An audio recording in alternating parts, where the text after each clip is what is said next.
मध्य प्रदेश में प्रोफेसर्स ने सरकार के खिलाफ खोला मोर्चा। सरकार जल्द नहीं मानी तो एडमिशन प्रक्रिया हो सकती है ठप। नमस्कार, मैं कृष्णा शुक्ला और आप देख रहे हैं एजुकेशन रिपोर्टर्स।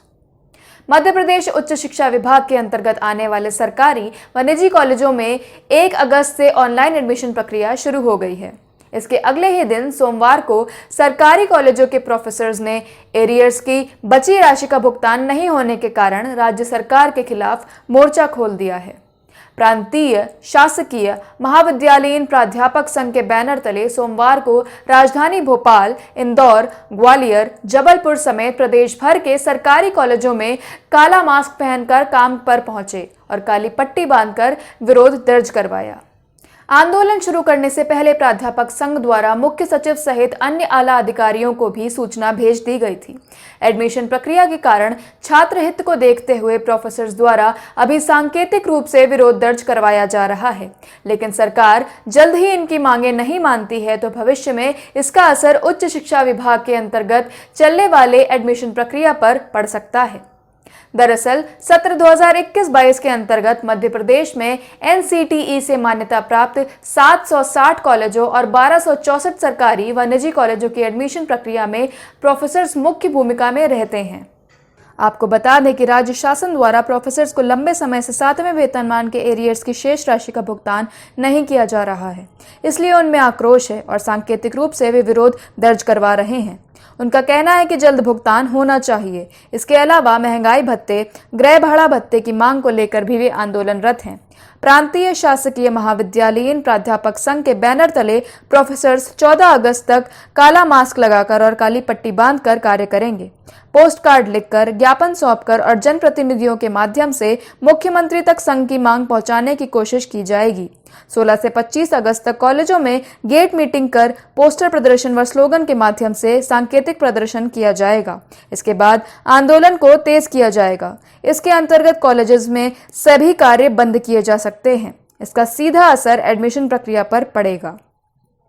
मैं प्रोफेसर कैलाश त्यागी, प्रांत अध्यक्ष, प्रांतीय शासकीय महाविद्यालय प्राध्यापक संघ। हम लोग 2 अगस्त से आंदोलन करने जा रहे हैं चरणबद्ध तरीके से। उसके पीछे हमारी मजबूरियाँ हैं, परेशानियाँ हैं। कोई भी शिक्षक अपने आप से आंदोलन में नहीं जाता, उसे आंदोलन जाने के लिए सिस्टम बाध्य करता है। इसी तारतम्य में हम 2 अगस्त से लेकर 14 अगस्त तक माननीय मुख्यमंत्री जी को पत्र लिखेंगे, साथ ही काली पट्टी बांधेंगे, विरोध स्वरूप और काला मास्क लगाएंगे। इसी बीच ये भी प्रयास करेंगे जनप्रतिनिधियों से मुख्यमंत्री जी को पत्र लिखाया जाए। 15 अगस्त को स्वतंत्रता दिवस होने के कारण उस दिन अवकाश पर रहेंगे, उस दिन कोई विरोध प्रदर्शन नहीं होगा। 16 तारीख से दूसरे चरण में प्रवेश करेंगे और 16 से 25 तारीख तक सभी महाविद्यालयों में पूरे प्रदेश के गेट मीटिंग, स्लोगन और पोस्टर प्रेजेंटेशन और अन्य जो भी तरीका तात्कालिक होगा उसको अपनाया जाएगा।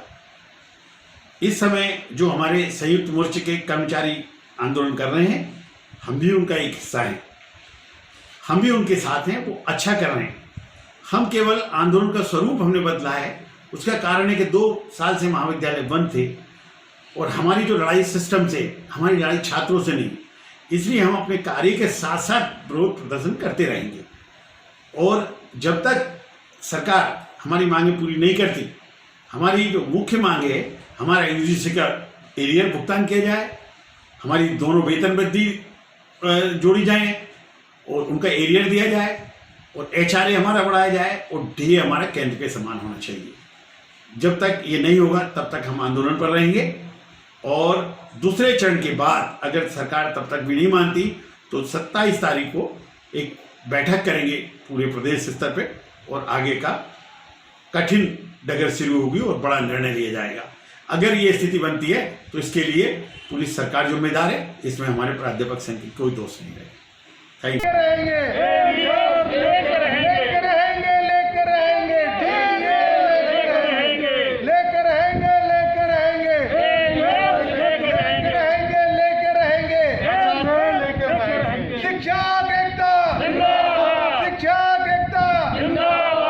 मैं डॉक्टर अनिल शर्मा, महासचिव प्राध्यापक संघ।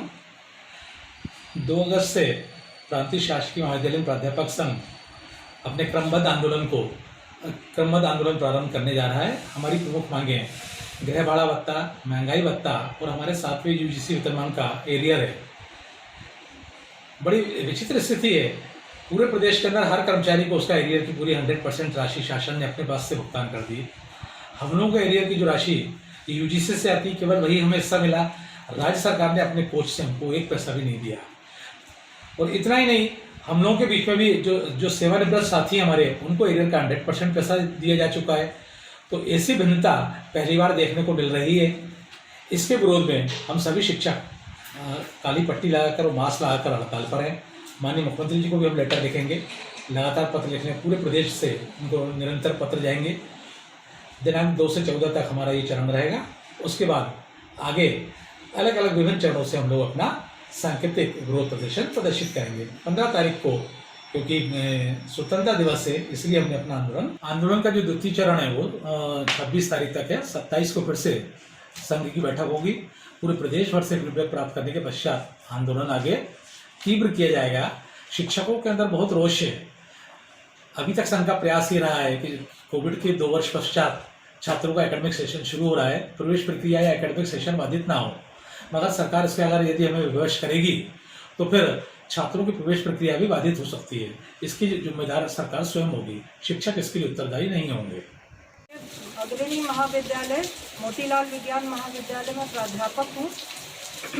मैं सभी महिलाओं का प्रतिनिधित्व करते हुए बोल रही हूँ कि हमें अभी तक हमारे जो लंबित एरियर था, हमारा जो डीए है और गृह भाड़ा भत्ता, ये सब नहीं प्राप्त हुआ है। हम भी राज्य सरकार के कर्मचारी हैं, फिर हमारे साथ ऐसा भेदभाव क्यों?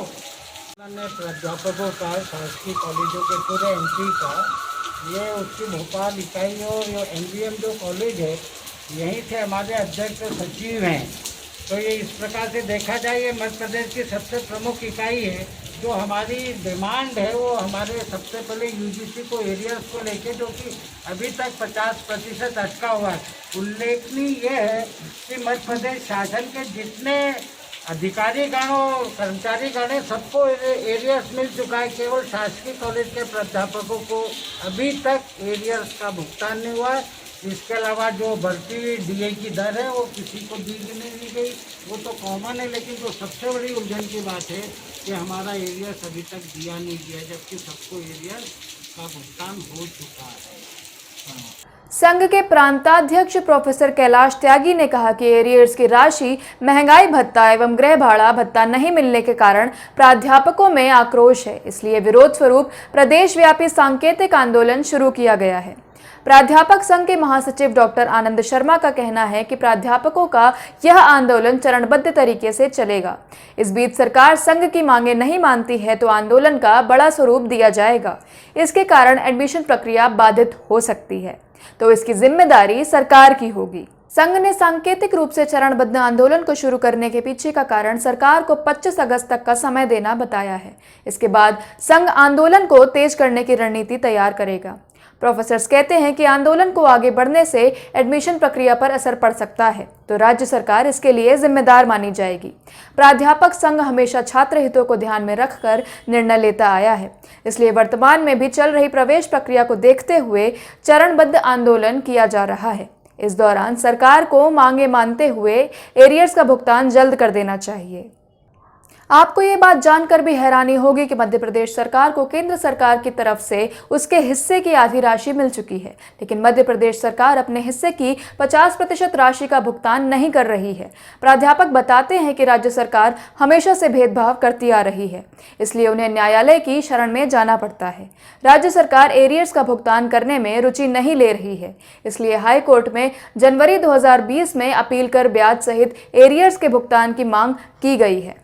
इसके बाद राज्य सरकार द्वारा 50% राशि दी गई और कोर्ट में जवाब दिया गया, लेकिन अभी भी 50% राशि मिलना शेष है। यह राशि करीब 300 करोड़ रुपए है।